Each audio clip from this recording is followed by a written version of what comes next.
Ça, c'est une excellente nouvelle. Si vous cherchez des infos sur les derniers Samsung Galaxy S21 qui viennent tout juste d'être annoncés, eh bien vous êtes au bon endroit.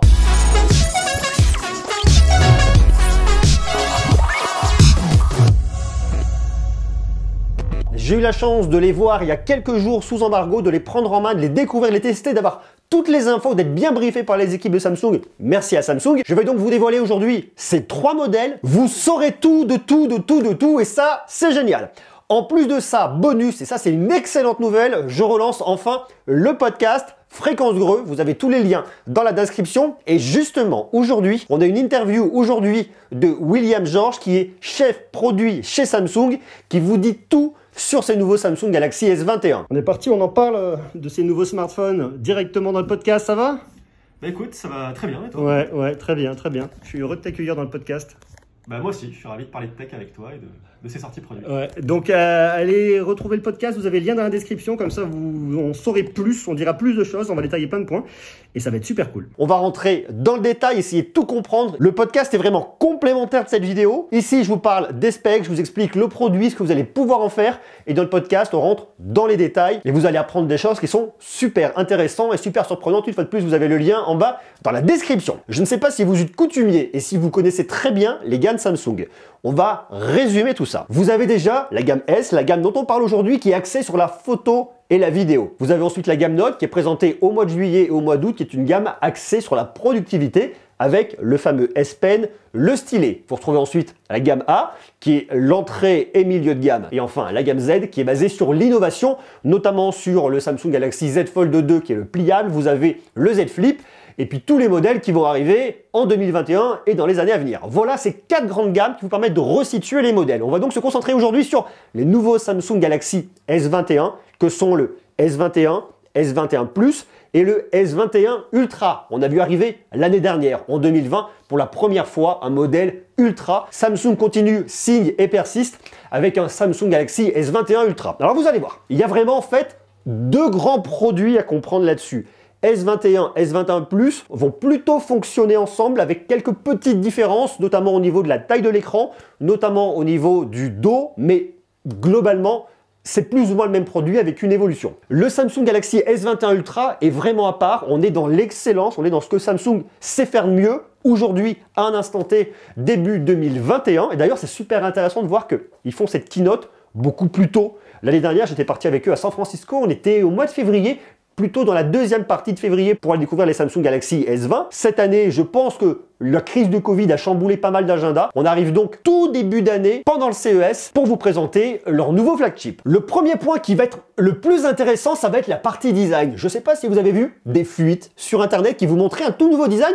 Samsung a essayé un petit peu de se réinventer et de faire une nouvelle proposition, notamment au niveau de l'arrière, au niveau du bloc photo, qu'on va retrouver avec une finition métal. Un bloc déporté sur la gauche et avec une tranche qui est en aluminium. Et surtout, le plus intéressant, ce sont les premiers Samsung Galaxy S avec un dos mat. Ici, pas de trace de doigt. Alors, au niveau du dos, on a aussi une différence, cette fois-ci avec le Samsung Galaxy S21 d'un côté et les S21 Plus et S21 Ultra de l'autre côté. Le Samsung Galaxy S21 a un dos en plastique, c'est du polycarbonate. Tandis que sur les S21 Plus et S21 Ultra, vous avez un dos en verre mat. À l'œil nu, la différence n'est pas vraiment visible, on le sent plutôt au toucher. Et ça, c'est un truc qui est intéressant parce que l'année dernière, j'avais assez critiqué le Samsung Galaxy Note 20, auquel je reprochais réellement d'avoir ce dos en plastique sur une gamme Note. On pourrait faire le même reproche sur une gamme Galaxy S. J'ai juste eu une prise en main du produit, une découverte. Je vous en reparlerai plus longuement dans le test. Je vous invite donc dès maintenant à venir vous abonner si ce n'est pas déjà le cas. Comme ça, je donnerai mon retour complet sur ce produit d'ici quelques jours. Ce qui est bien avec ce dos mat, c'est que vous n'allez plus avoir de traces de doigts. Il y a un côté moins salissant, plus premium. Bien joué Samsung. On va voir aussi une déclinaison de plusieurs couleurs. Vous allez retrouver le Samsung Galaxy S21 en gris, en blanc, en violet, mais également en rose. Le S21 Plus en noir, en argent et en violet. Tandis que le Samsung Galaxy S21 Ultra sera disponible uniquement en noir et en argent. Puisqu'ici vous avez des smartphones premium, il faut penser à venir les protéger.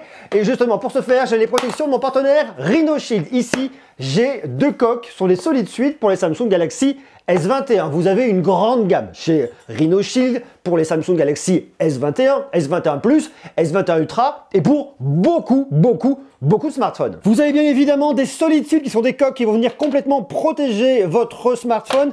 Et vous avez des solitudes qui sont décorées à des couleurs hyper sympas, notamment en couleur de basket ici avec les Chicago Bulls, également en couleur de Fortnite. Hunter et Hunter, sans oublier des crash guards qui vont venir entourer votre smartphone et qui laisseront la face visible, mais également les modes NX, sur lesquels vous allez pouvoir ajouter des skins complètement personnalisés, notamment League of Legends, il y en a plein, pour tous les goûts, très sympa. Mais ça ne s'arrête pas là, puisque vous avez aussi des protections d'écran, bah oui, parce que ces écrans, faut quand même venir les protéger. Autant vous dire que vous avez beaucoup de choix chez Rhino Shield, ça c'est super, vous avez un code pour avoir une réduction de 5% dans la description, profitez-en parce qu'il faut vraiment venir protéger votre nouveau smartphone. Comme je vous le disais, la gamme S, c'est la gamme photo-vidéo. On va donc tout de suite rentrer dans les specs photo-vidéo pour essayer de voir ce que Samsung nous a proposé de nouveau en 2021. Soyons clairs, on va retrouver la même configuration qu'on avait sur les Samsung Galaxy S20. La différence ici, c'est que les capteurs vont être de nouvelle génération. Ils permettront de capter plus de lumière et d'avoir un meilleur rendu global. Une fois de plus, ça, on pourra vraiment le voir lors des phases de test qui arriveront d'ici quelques jours. On aura donc une meilleure profondeur des couleurs, moins de bruit numérique, notamment sur la photo de nuit. Et surtout, ce qui va nous intéresser, c'est le zoom. Sur le Samsung Galaxy S21 Ultra, on n'a pas moins de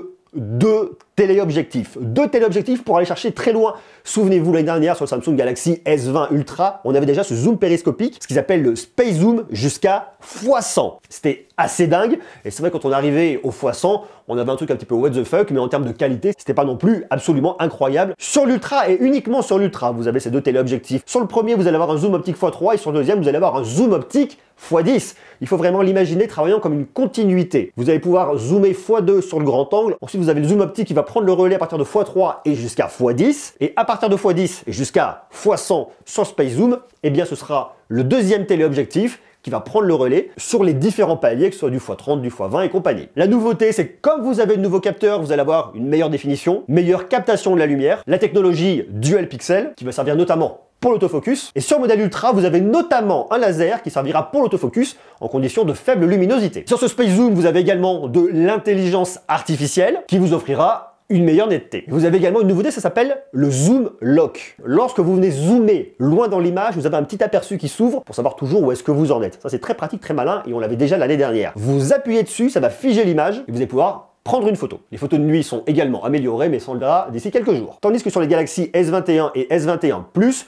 vous avez un zoom optique x3 et un zoom numérique x30. Voilà pour la partie photo. Maintenant, on va s'intéresser à la partie vidéo. Quels que soient les objectifs de votre smartphone, vous pouvez filmer jusqu'en 4K à 60 images par seconde. Et vous pouvez même filmer jusqu'en 8K à 24 images par seconde. Ça, on l'avait déjà l'année dernière. Mais là où il y a une nouveauté, c'est que vous avez le vidéo snap. Vous pouvez extraire une photo depuis votre vidéo en 8K à 24 images par seconde. Si par exemple vous filmez une scène en 8K et vous dites tiens ça c'était super bien, je voudrais récupérer pour faire une miniature par exemple, ou alors un super moment, vous voulez récupérer une image, tac, vous faites le vidéo snap et vous récupérez une super image. Une nouveauté qui est assez rigolote, c'est le mode réalisateur, comme si vous étiez un réalisateur de cinéma. Je vous explique. Vous allez voir par exemple une vidéo depuis votre capteur grand angle et en bas vous allez voir les autres capteurs. Vous allez voir le téléobjectif, vous allez voir l'ultra grand angle et vous allez également voir votre caméra de selfie. L'enregistrement que vous allez pouvoir en faire, c'est ce qu'on appelle le picture in picture, une image dans une autre image. Ça peut être intéressant pour certains modes de prise de vue. Maintenant, ce qu'on peut regretter là-dessus, c'est que vous ne pouvez pas enregistrer indépendamment chaque vidéo pour pouvoir ensuite les exporter et les traiter comme vous le voulez. Non, vous avez un seul fichier vidéo qui est extrait, fameux picture in picture. Ça peut être intéressant à voir les usages. D'ailleurs, dites-moi vous ce que vous en pensez en bas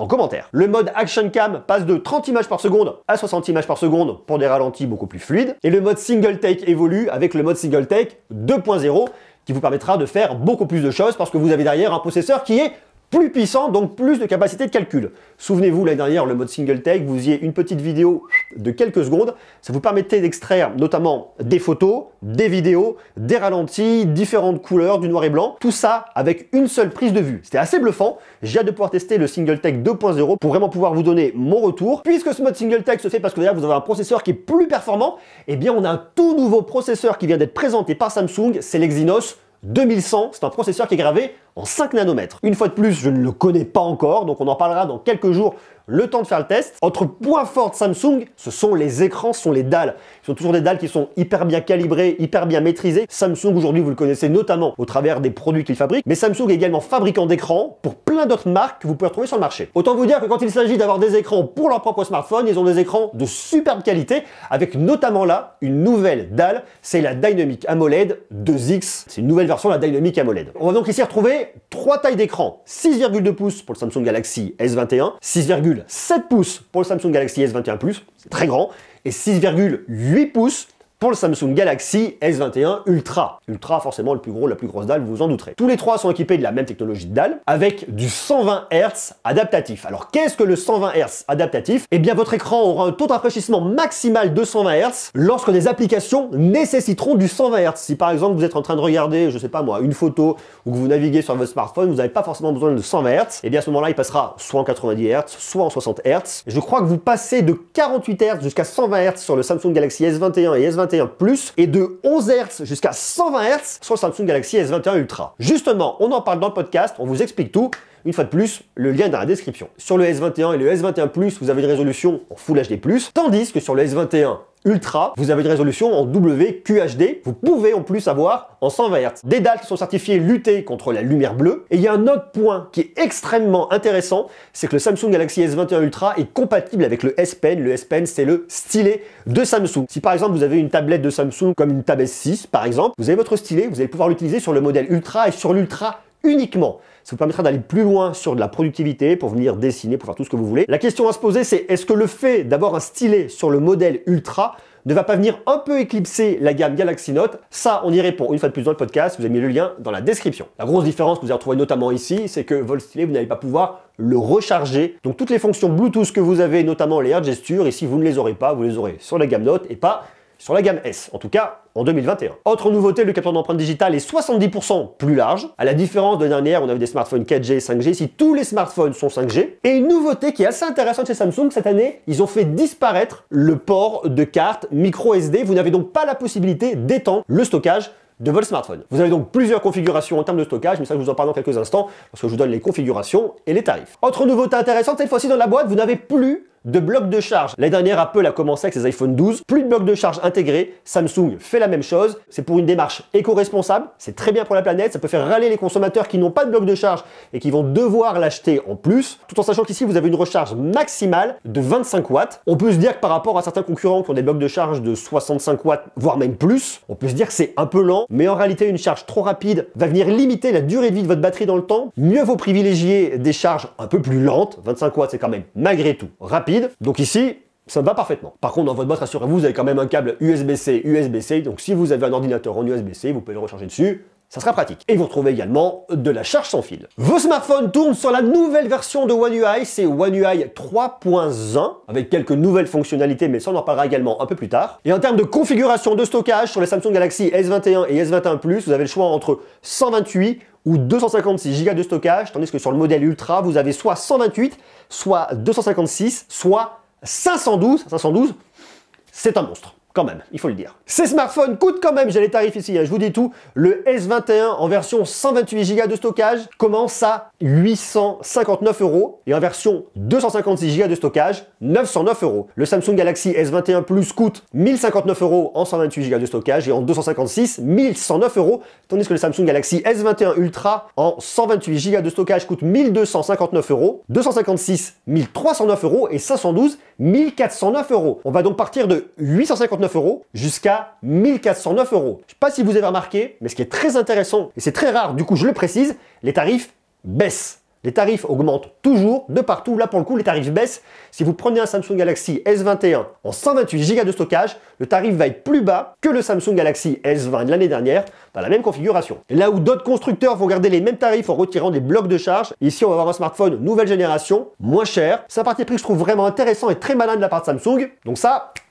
gros pouce bleu. Un smartphone que vous pouvez précommander dès aujourd'hui et qui sera disponible à partir du 29 janvier prochain en magasin. Et s'il vous intéresse, je vous ai mis tous les liens en bas dans la description. Du coup, cette année, au catalogue, dans la gamme Galaxy S, on va retrouver les S21, S21 Plus, S21 Ultra, mais également les S20 FE. Les modèles de l'année dernière, S20, S20 Plus, S20 Ultra, ne sont plus au catalogue. Vous pourrez toujours les retrouver dans le commerce chez différents retailers, mais sur le site de Samsung, terminado. Samsung nous parle également de connectivité. Avec votre smartphone, vous allez pouvoir notamment démarrer votre voiture quand vous arrivez à ouvrir la porte de votre garage à distance grâce à un écosystème connecté. Ça, on en parlera plus tard, bien évidemment. C'est en tout cas très intéressant. Tous ces smartphones sont certifiés IP68 résistants à l'eau et à la poussière. Et vous avez aussi une petite différence qui est vraiment intéressante au niveau du Samsung Galaxy S21 Ultra. Vous avez la technologie Wi-Fi 6E.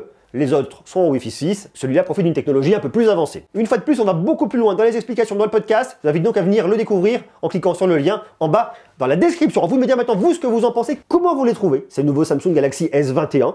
Bien, intéressant, pas bien. Marquez-moi tout ça en bas. Est-ce que vous pourriez vous laisser tenter, vous, début 2021, pour changer votre smartphone? Et si oui, quel smartphone vous avez actuellement? Marquez-moi tout ça en bas, en commentaire. Quant à nous, on se retrouve très vite pour parler des Samsung Galaxy S21, bien évidemment, et pour parler aussi de plein d'autres choses, plein d'actu, parce qu'en ce moment, ça ne s'arrête pas. C'est très cool. Des bisous, de l'amour, et à très vite. Je vous embrasse.